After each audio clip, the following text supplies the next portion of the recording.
I think the unique personality of Titanfall's single-player campaign comes from its sheer variety. We have an experience that I don't feel like I get anywhere else right now. You can get different Titan loadouts and experience the different flavors of Titans from the multiplayer in the single player.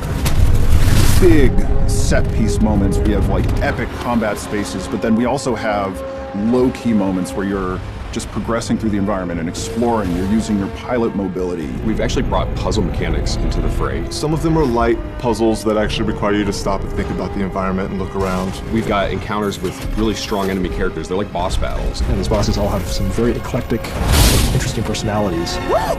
Now we're talking!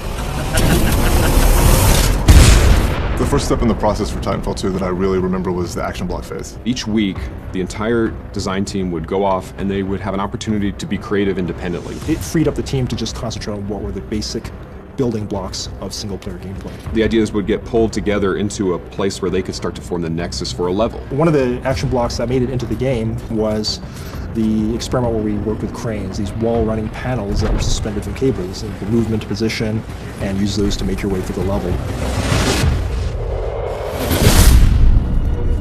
The great thing about single player in Titanfall 2 is that it's not just defined by one thing. What does it mean to focus on a Titan fighting another Titan? What does it mean to be a pilot that's being helped by his Titan? And what makes that focus on the bonds so important to single player is it really reinforces that there are two units at work here. They have to work together. Because we want to build a relationship between you and BT, we often do things where we split you guys up.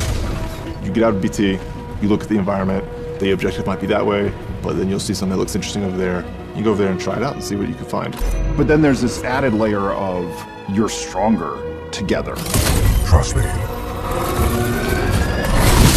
In this game, it's not just corridors, it's wide opportunities that embrace our motion model instead of trying to cage the bird. We're going to be able to put something out there and have people get an experience that's uniquely Titanfall. Campaigns and single player and shooters, they can be more varied and more adventure-like.